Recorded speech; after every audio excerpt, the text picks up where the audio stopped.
என்னப்பா காலெல்லாம் கூசுது? ஏதோ கடிக்குதுப்பா. எல்லாம் கெண்டை குஞ்சுங்க, காலுக்கு உணர்ச்சியா இருக்கும் வைங்க. ஆமா, நீ உன் ஃப்ரெண்ட்ஸ் எல்லாம் பத்தி சொல்லவே இல்லை. சின்ன வயசு ஃப்ரெண்ட்ஸை கேட்குறீங்களா இல்லை இப்போ இருக்கிற ஃப்ரெண்ட்ஸை கேட்குறீங்களா?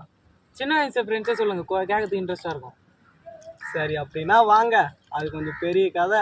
பொறுமையா ஒரு இடத்துல உட்காந்து சொல்றேன். வாங்க, செருப்பை போடுங்க. காலுக்கு உணர்ச்சியா இருக்குல்ல? ஆமாங்க.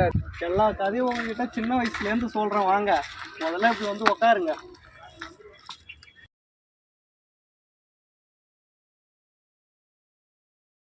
சின்ன வயசுல இருந்து நம்ம கூடவே பிறந்து வளர்ந்து நம்ம கூடவே இருந்திருப்பானுங்க, தெரியுமா? உங்களுக்கு கூட அந்த மாதிரி இருந்திருக்கலாமே. இருந்திருக்காங்கப்பா. இப்பதான் பாயிண்ட்டுக்கு வரீங்க. அதே மாரிதான் எனக்கும் ஃப்ரெண்ட்ஸுங்க இருந்தாங்க. சின்ன வயசுல நாங்க ஒரு 10 பேரு சும்மா எப்பவும் ஒத்துமையா தான் இருப்போம். எங்களுக்குள்ள சண்டையே வராது. ஆனா எங்க கிட்ட எவனாச்சும் சண்டைக்கு வந்தா நாங்க 10 பேரும் சும்மா ஒத்துமையா அவங்ககிட்ட போய் சண்டை வளர்த்துவோம். அவ்வளோ ஒத்துமையா இருப்போம். சின்ன வயசுல நாங்களாம் சுத்தாத இடமே இல்லை.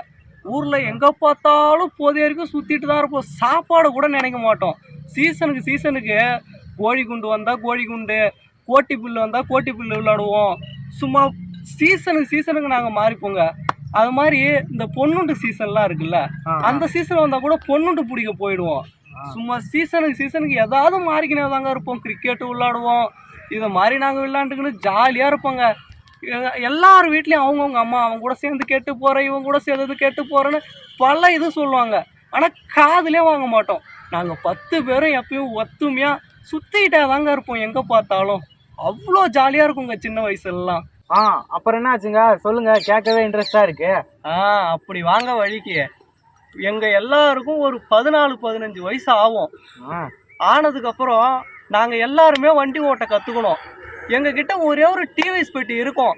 அந்த டிவிஎஸ் பெட்டி எடுத்துக்கிட்டு சும்மா நாங்க மட்டும் எங்க பார்த்தாலும் பானிபூரி சாப்பிட போவோம், டீ குடிக்க போவோம், சிக்கன் ரைஸ் சாப்பிட போவோம். எங்கேயாவது சுத்திட்டே இருப்போங்க. அதுல எவனாவது ஒருத்தவன் தான் ஏதாச்சும் அவங்க அப்பா ஹீரோ ஹோண்டா வச்சிருப்பாரு, அதை என்னைக்காவது ஒரு நாள் எடுத்துட்டு போவான். ஆனா இருந்தாலும் எங்களுக்கு அந்த டிவிஎஸ் பெட்டி தாங்க, அதை எடுத்துக்கிட்டு தாங்க நாங்க எங்க வேணா சுத்துவோம். வீட்டுல எல்லாம் எல்லாரோட அம்மாவும் திட்டுவாங்க, எங்கடா போறீங்க 4 பேர் ஏறிக்கிட்டு, ஊர்ல யாராச்சும் பார்த்துட்டு வந்து சொல்லிடுவாங்க, எல்லாரும் திட்டுவாங்க. இருந்தாலும் காதுலயே வாங்க மாட்டோம். மறுநாளும் அப்படியே தான் நாங்க போவோம். 4 பேர் ஏறிக்கிட்டு சும்மா எங்க பார்த்தாலும் அங்க இங்க எங்கேயாவது சுத்திக்கிட்டே தாங்க இருக்கும். அவ்வளோ ஜாலியா இருக்குங்க அப்பெல்லாம். சொல்லுங்க, கேட்கவே இன்னும் இன்ட்ரெஸ்டா இருக்கு, சொல்லுங்க. இதுக்கப்புறம் தான் ஃபீலிங்ஸ், கிளைமேக்ஸ் எல்லாமே இருக்கு.